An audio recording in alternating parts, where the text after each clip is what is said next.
हनुमान ज्ञान गुण सागर, जय कपीस तिहु लोक उजागर। किंतु ये व्यवहार मुझे समझ में नहीं आया प्राण वल्लभ। देवऋषि तो हनुमान के विरुद्ध वाली के कान भरते हैं और दूसरी ओर भाव विभोर होकर हनुमान लला को अनेक आशीर्वाद दे डालते हैं। मैंने तो अपने पिता परमऋषि जाम्बवान से सुना था, संगीत ज्योतिष के महाविद्वान, भक्ति शास्त्र के प्रथम आचार्य और वैकुंठवासी विष्णु अर्थात आपके परम भक्त हैं। और दूसरी ओर हर प्रकार की कलह प्रसंग में उनकी भूमिका सुनने में आती है। प्रभु, नारद जी के चरित्र की इस गुत्थी को केवल आप ही सुलझा सकते हैं। बताइए ना, इसके पीछे क्या रहस्य है?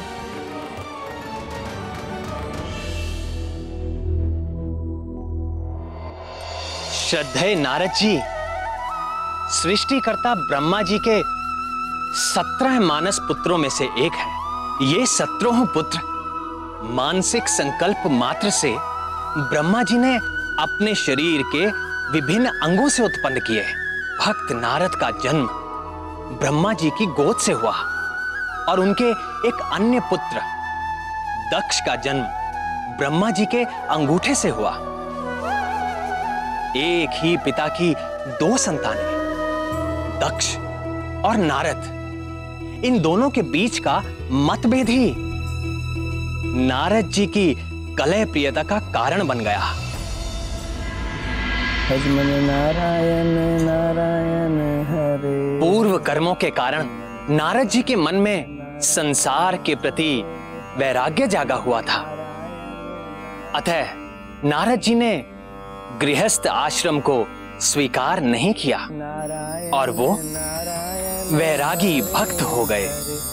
प्रजापति दक्ष अपने पिता ब्रह्मा जी की आज्ञा मानकर गृहस्थ हो गए और सृष्टि का विस्तार करने में उनकी सहायता करने लगे। किंतु दक्ष को प्रजाओं की सृष्टि व पालन करते हुए अपने पद का झूठा अहंकार हो गया। आज मैं तुझे तेरे कर्मों का उचित दंड देता हूं। और वो हठी व क्रोधी हो गए। पुत्रों, तुम सबकी शिक्षा पूर्ण हो चुकी है। अब मेरी इच्छा है कि तुम सब विवाह कर लो और गृहस्थ हो जाओ और सृष्टि को फैलाने में मेरा सहयोग करो। हरि ओम तत्सत। किंतु पिताजी, हमारे बड़े भाइयों ने सन्यास का मार्ग चुना और हमारे मन में भी दुविधा है। दुविधा? कैसी दुविधा? पिता की आज्ञा मानना तुम्हारा परम धर्म है और उसी में तुम्हारा परम कल्याण भी, यही शास्त्र कहते हैं। हरि ओम तत्सत। किंतु तात नारद तो कहते हैं। उस कपटी का नाम भी मत लो।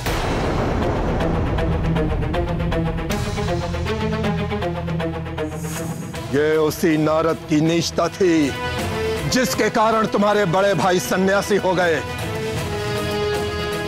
उस दुष्ट नारद ने उनकी बुद्धि को भ्रष्ट कर दिया था। हे गोविंद, प्रजापति दक्ष के वे कौन से पुत्र थे जिनको नारद जी ने सन्यासी बना दिया?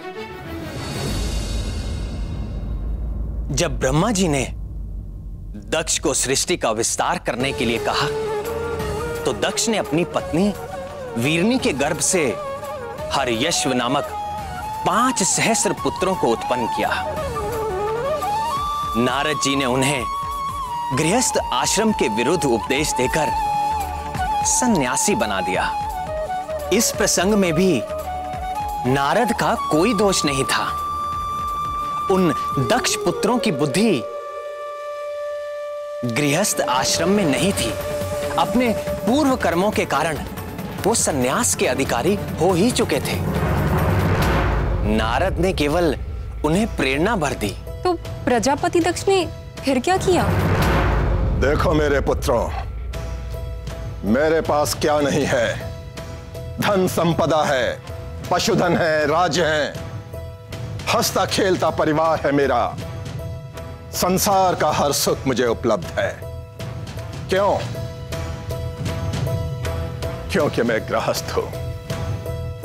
और गृहस्थाश्रम ही आत्म कल्याण का शास्त्र सम्मत मार्ग है। और तुम लोग भी गृहस्थ हो गए। ये मेरी इच्छा ही नहीं, मेरा आदेश भी है। हरिओम तत्सत। स्मरण रहे, अपने उस ढोंगी नारद से दूर ही रहना, उसके निकट भी मत जाना। यदि वो निकट आए तो तुम लोग उससे दूर चले जाना। यदि वो फिर भी बोले तो अपने कान ढक लेना। समझ गए ना?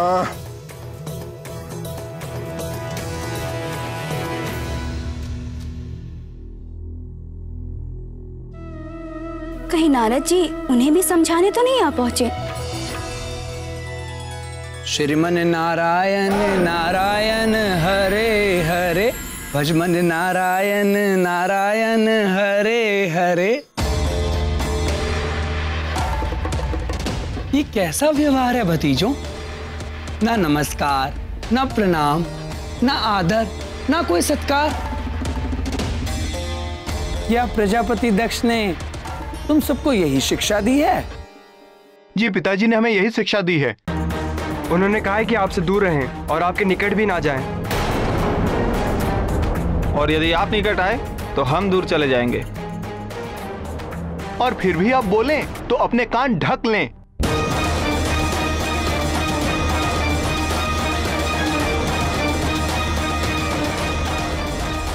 पिताश्री ने हमें बता दिया है, आत्म कल्याण का सच्चा मार्ग गृहस्थ धर्म ही है।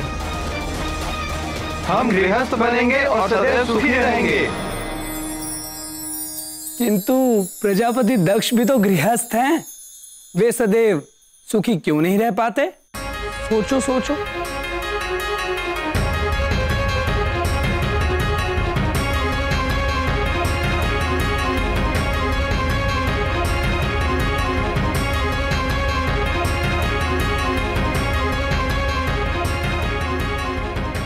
क्या तुमने उन्हें कभी क्रोध में या दुखी देखा है? पिताजी तो आज ही क्रोधित हो गए थे। पिताजी तो प्रतिदिन क्रोध करते हैं। क्रोध तो उनका स्वभाव बन चुका है। फिर तो दुखी और शुभ भी होते होंगे। होते हैं।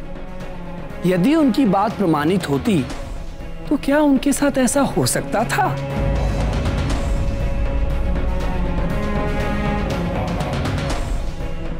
नहीं।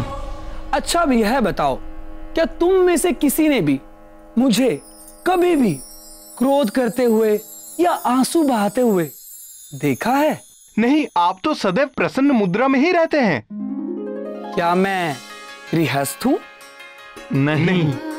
और सदैव सुखी रहते हैं। प्रजापति दक्ष गृहस्थ हैं और सदैव दुखी रहते हैं।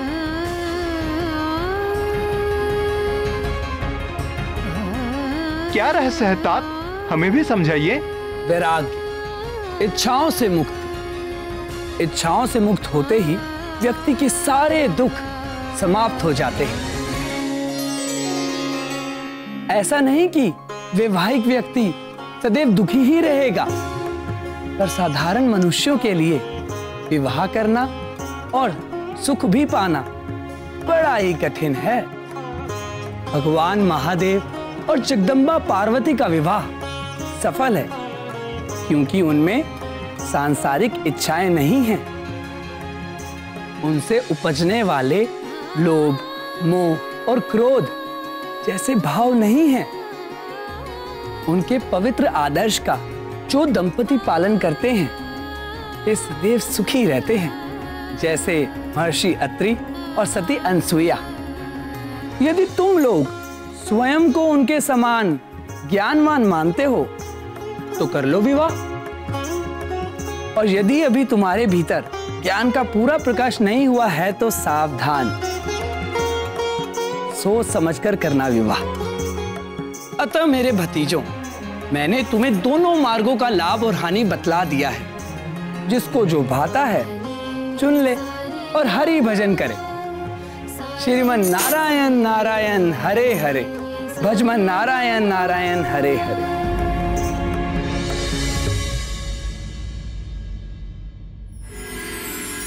प्रिय नारद ने दक्ष के उन 1 सहस्त्र पुत्रों को भी सन्यासी बना दिया और पृथ्वी के कोने कोने में भेज दिया। प्रजापति दक्ष ने फिर क्या किया? उनको तो बड़ा क्रोध आया होगा। आया, और उसी क्रोध के आवेश में उन्होंने नारद जी को श्राप दे डाला। अपने ही वंश बेल को काटने वाले वंश खाते ही आज मैं तुझे तेरे कर्मों का उचित दंड देता हूं। जिस प्रकार तूने मेरे पुत्रों को पृथ्वी के कोने कोने में भटकने के लिए भेज दिया है, उसी प्रकार तू भी सारे संसार में भटकता रहेगा, भटकता रहेगा, भटकता रहेगा। 2 घड़ी से अधिक तू कभी भी किसी स्थान पर नहीं टिक सकेगा और सारे ब्रह्मांड में तू कलह प्रिय के नाम से कुख्यात हो जाएगा, कुख्यात हो जाएगा, कुख्यात हो जाएगा। यदि श्रद्धेय नारद जी चाहते तो वो भी पलटकर दक्ष को श्राप दे सकते थे, किंतु अपने निर्मल संत स्वभाव के चलते उन्होंने दक्ष के श्राप को मेरी इच्छा मानकर चुपचाप स्वीकार कर लिया। और विडंबना यह है कि अपने इन्हीं श्रापों के कारण नारद जी सारे संसार में घूम घूम कर लोक कल्याण करते हैं और सर्वत्र सम्मानित होते हैं। किसी भी कर्म का चरित्र उसके परिणाम से उजागर होता है। नारद जी जो भी करते हैं उसका परिणाम सदैव लोक कल्याण ही होता है। नारद जी अपने समर्पण और भक्ति के कारण अनेक प्रकार की शक्तियों से संपन्न है। वे भूत व भविष्य की भी ज्ञाता है। नारद जी ये जानते थे कि हनुमान लल्ला पर कुछ प्रभाव न पड़ेगा और वाली के विष देने से हनुमान लल्ला का क्या गया, उल्टे हनुमान लल्ला को तो दिव्य कुंडल और प्राप्त हो गए। हे प्राणवल्लभ, हनुमान लल्ला इतने प्यारे क्यों हैं? मन करता है उन्हें गोद में उठाकर हृदय से लगाकर जी भरकर दुलार करूं। कुछ बालक होते ही ऐसे हैं जो हर देखने वाले का हृदय हर लेते हैं। बधाई हो महारानी जी, बधाई हो महाराज। देखो पुत्र, ये है दाई माँ।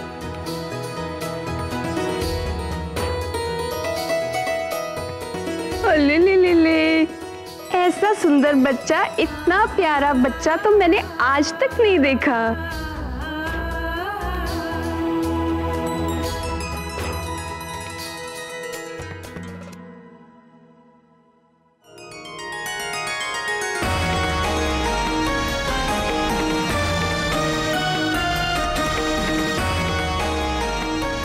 आज मैं बहुत प्रसन्न हूँ। हम चाहते हैं हमारी इस प्रसन्नता में सारा नगर सम्मिलित हो। सारे नगर को दीपमाला, पुष्पावली और तोरणों से सजाया जाए। मंदिरों और भवन की विशेष तौर से सज्जा की जाए। आगामी 1.25 मास तक प्रत्येक दिन उत्सव आयोजित किया जाए। कोई भी व्यक्ति भूखा, उदास और दुखी ना हो। प्रत्येक दिन राजभवन में सर्वसाधारण के लिए राजभोग की व्यवस्था की जाए। नाथ, मेरी एक इच्छा थी। आज्ञा प्राणेश्वरी। मैंने सुना है कि माता को गर्भकाल के वक्त जो व्यंजन पसंद आते हैं उनका संबंध शिशु से होता है, और गर्भ अवस्था में मुझे क्या अच्छा लगता था ये तो आप जानते ही हैं। खीर, खीर बहुत पसंद है हमारे लाल को।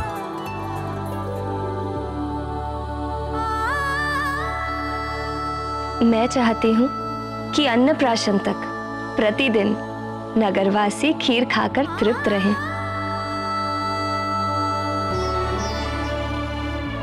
और यदि हमारे लाल ने तुम्हारी ही तरह भूख का प्रदर्शन किया तो अन्नप्राशन के पश्चात किसी और के खाने के लिए खीर बचा ही नहीं करेगी, क्योंकि सारी तो यही खा जाएगा। अरे देखिए कैसे मचलने लगा खीर का नाम सुनते ही। दूंगी दूंगी, तुम्हें भी खीर दूंगी। किंतु अन्नप्राशन के बाद।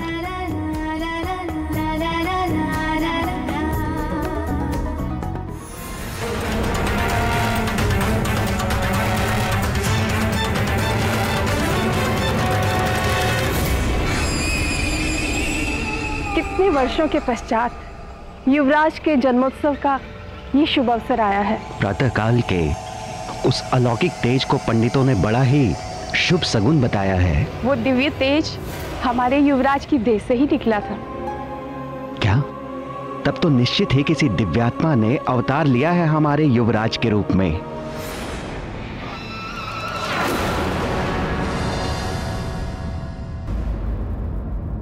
हे, रुको।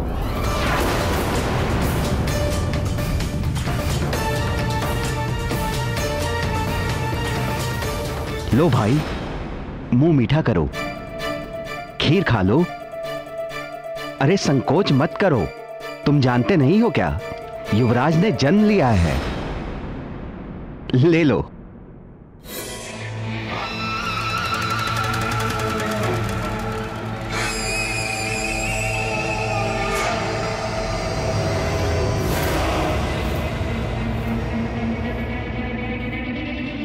आइए देवी।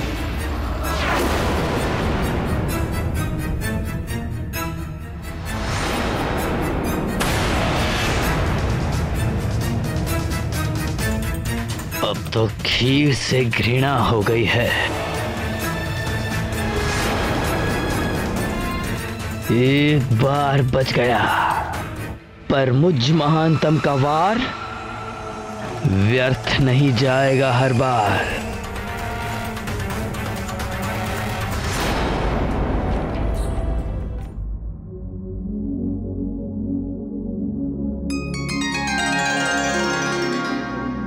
आप क्या सोच रहे हैं आर्यपुत्र? मुझे लगा। क्या लगा? प्रातःकाल से आंजने मुझे कुछ भारी लगा। ऐसी बात ना कीजिए, शिशु को माता पिता की दृष्टि ही लग जाती है।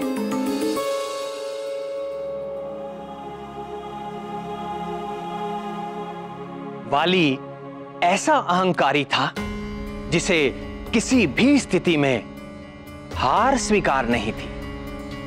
हनुमान लला को मारने में एक बार असफल हो जाने पर निराश होना तो दूर, उल्टे और हट पर अड़ गया। फिर वो एक और क्रूर योजना के साथ आंजनेय को मारने जा पहुंचा।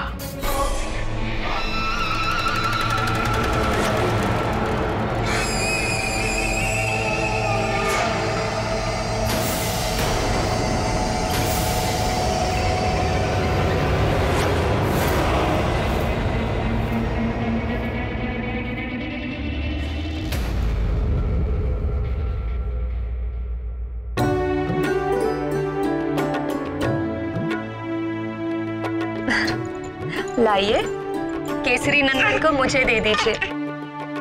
इनके स्नान का समय हो गया है। अभी नहीं जाना, अभी तो हमारे साथ खेलेंगे।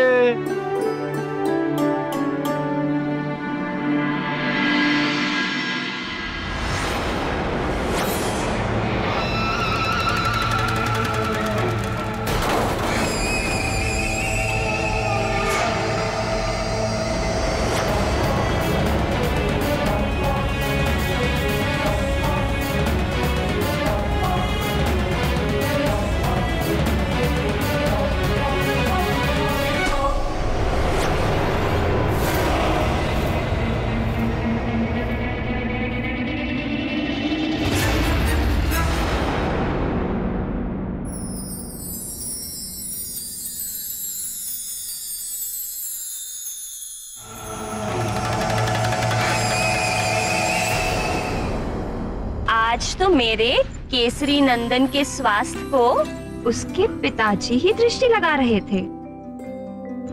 थे ना? कोई बात नहीं, अब मैं सारी दृष्टियों का उपचार किए देती हूँ। अब मेरे प्यारे लाल को नहीं लगेगी कोई दृष्टि। आशीष देती सारी सृष्टि। ममता प्रेम की जो वृष्टि, अब न लगेगी कोई कुदृष्टि।